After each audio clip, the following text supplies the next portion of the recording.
राम राम सा। मैं जोधपुर अंगज भंडारी। अबे आजकल कई है अपना टब्बर अंग्रेजी स्कूल में जावे, अंग्रेजी तो घनी छोकी बोले, मारवाड़ी में की आवे गुनी वाणे, मारवाड़ी कावता बोलो तो वाणे तो चक्री बम हो जावे।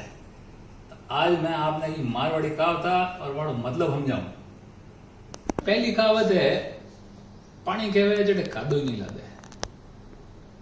मारवाड़ी में आपकी नहीं कहो भाई उड़े जा तो पानी मिली, उड़े जावे उड़े पानी छोड़ो कादो ही नहीं मिले। हिंदी में जो आदमी झूठ बोलता है, जो किसी भी चीज को बड़ा चढ़ा के बताता है, जिसके ऊपर आप ट्रस्ट नहीं कर सकते। And if I have to tell this in English, to simply put, somebody who exaggerates too much or somebody who gives over information, too much of information. दूसरी कहावत है खोड़ी को पूछ काटे तो एक जनो टांग संभालने वास्ते चाहिए। अभी इनो मतलब कही है मारवाड़ी में अगर हम जाओ तो मान लो कि नहीं आप पूछ काटने काम दियो ना, वो एक पगू खोड़ो है तो एक टांग संभालने वास्ते एक जनो और चाहिए। हिंदी में इसका मतलब ये है कि अगर किसी अकुशल आदमी को अगर आपने कोई काम दिया है तो वो अकुशलता की वजह से उसको 2-3 लोग चाहिए उस काम में उसकी मदद करने के लिए। इस तरीके से काम में और ज़्यादा टाइम लगता है। And if I have to tell you this in English, if you give some work to a person who is inefficient, who is not good in that work, then he might go here and there, ask help from other people, and other people will have to come and do his job. तीजी कहावत है नापे तो सौगज न फाड़ेगी कुनी।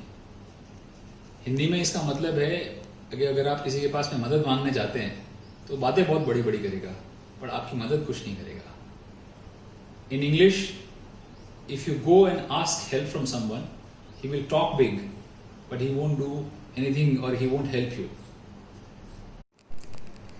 चौथी ऐसा रुपया में 3 अठाणियां को नहीं आ रहे। तो आपने ध्यान है 1 रुपया में 2 अठाणी हुए। हिंदी में अठाणी को 50 पैसे बोलते हैं, 1 रुपये में 2 50 पैसे होते हैं। इसका मतलब ये है कि आप जिस चीज की जितना जितना मूल्य देंगे उसका, आपको उतना ही उसका सामान मिलेगा, उससे ज्यादा नहीं मिलेगा। And in English, you get what you पे फॉर। आज की आखिरी और बड़ी मजेदार कहावत है ब्याह बिगाड़े 2 जना, क्या मुंजी क्या मैं, वो दिलो खर्चे नहीं वो धड़ाधड़ दे। अभी इस मजेदार कहावत का अर्थ क्या है? शादी होती है, आपने देखा होगा शादियों के अंदर 2 तरीके से शादी अच्छे तरीके से नहीं होती है, बिगड़ जाती है। या तो आप अच्छे ढंग से पैसे नहीं खर्च करते हो, मुंजी का मतलब कंजूस, आप कंजूसी से पैसे खर्च करते हो। मैं का मतलब बारिश, या शादी में बारिश आ जाए तो उससे शादी बिगड़ जाती है। इसका कहने का मतलब ये है कि कोई भी काम को होने के लिए और करने के लिए एक तो उसका उचित मूल्य देना पड़ता है, you have to give a fair price, and you need support from nature also.